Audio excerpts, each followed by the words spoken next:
आज हम पढ़ेंगे स्वर्ण शैवाल किसे कहते हैं। तो स्वर्ण शैवाल कहते हैं हम डायटम्स को। डायटम्स एक बहुत ही महत्वपूर्ण, मैंने बताया था आपको, जो महत्व थल में घास का है वही महत्व डायटम्स का जो है जल में है। तो जलीय जीव इसको भोजन के रूप में ग्रहण करते हैं। तो डायटम्स से देखो भिन्न प्रकार के होते हैं। किस प्रकार के होते हैं डायटम्स?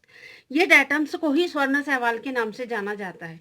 अब प्रश्न है कि इसको स्वर्ण शैवाल के नाम से क्यों जाना जाता है, तो ये उसका उत्तर है कि समुदाय के जीवों की कोशिका द्विगुणित होती है। इसमें पर्णहरिम ए और सी होता है और इसके साथ इसमें एक वर्णक पाया जाता है जिसका नाम है जैंथोफिल और फ्यूकोजैंथीन। ये वर्णक पीले भूरे रंग का होता है, तो इसलिए सुनहरे पीले रंग के होने के कारण इनके शरीर में इस वर्णक के कारण जैंथोफिल और फ्यूकोजैंथीन के कारण ये सुनहरे पीले हो जाते हैं और सुनहरे पीले होने के कारण ही इसे हम स्वर्ण शैवाल के नाम से जानते हैं। तो यहाँ से बहुत इंपॉर्टेंट क्वेश्चन है कि स्वर्ण शैवाल किसे कहते हैं। ये तो आप याद रखेंगे ही, लेकिन इसके बाद आपको जो दूसरा प्रश्न याद रखना है वो ये है। दूसरा प्रश्न है कि डायटमी मृतिका किसे कहते हैं। तो ये जो स्वर्ण शैवाल होते हैं यानी कि डायटम्स होते हैं, ये कैसे होते हैं?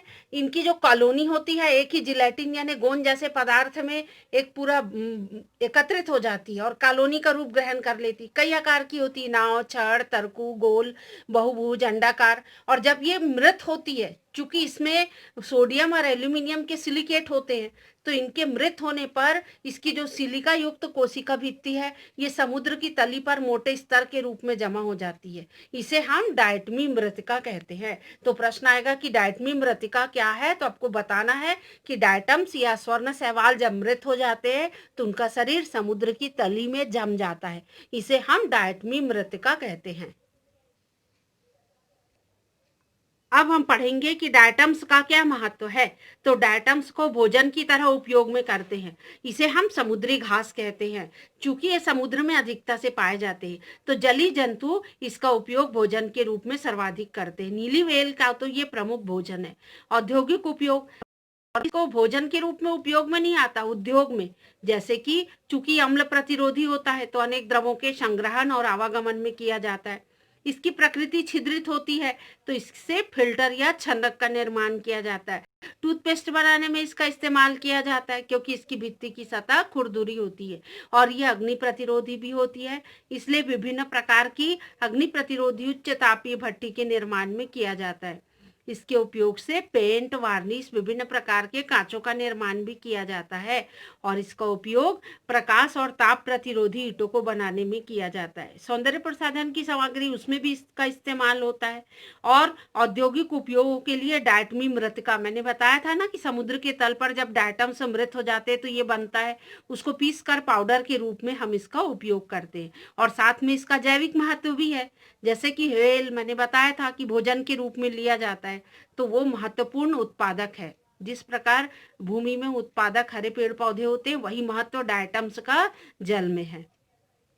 अब हम पढ़ेंगे यूग्लिनोफाइटा के बारे में। तो जैसा कि नाम से पता है यूग्लिनोफाइटा, इसका मतलब ये स्वच्छ जलीय जीव है और इसमें यूग्लिना आएगा। यूग्लिनोफाइटा मतलब यूग्लिना। ये कहाँ पाए जाते हैं? ये पाए जाते हैं तालाब में, गड्ढों में और नम भूमि पे। स्वपोषी भी हो सकते हैं, विषमपोषी। अगर यूग्लिनोफाइटा में हमने यूग्लिना का उदाहरण लिया तो ये स्वपोषी होता है। कब? जब ये प्रकाश में रखा जाता है, लेकिन जब ये अंधेरे में रखा जाता है तो हरित लवक समाप्त हो जाते हैं, है ना, तब ये विषमपोषी हो जाता है। तो इस प्रकार से हम देखते हैं कि इसमें दोनों प्रकार के जीव होते हैं। तो यूग्लिनोफाइटा का उदाहरण यूग्लिना है। ये देखिए किस प्रकार यूग्लिना की संरचना होती है। इसमें ये फ्लैजिला पाया जाता है ना, ये क्लोरोप्लास्ट पाए जाते हैं इसमें। ये फ्लैजिला इसका प्रचलन अंग है। तो यूग्लिना में लैंगिक जनन की जानकारी तो नहीं मिली है।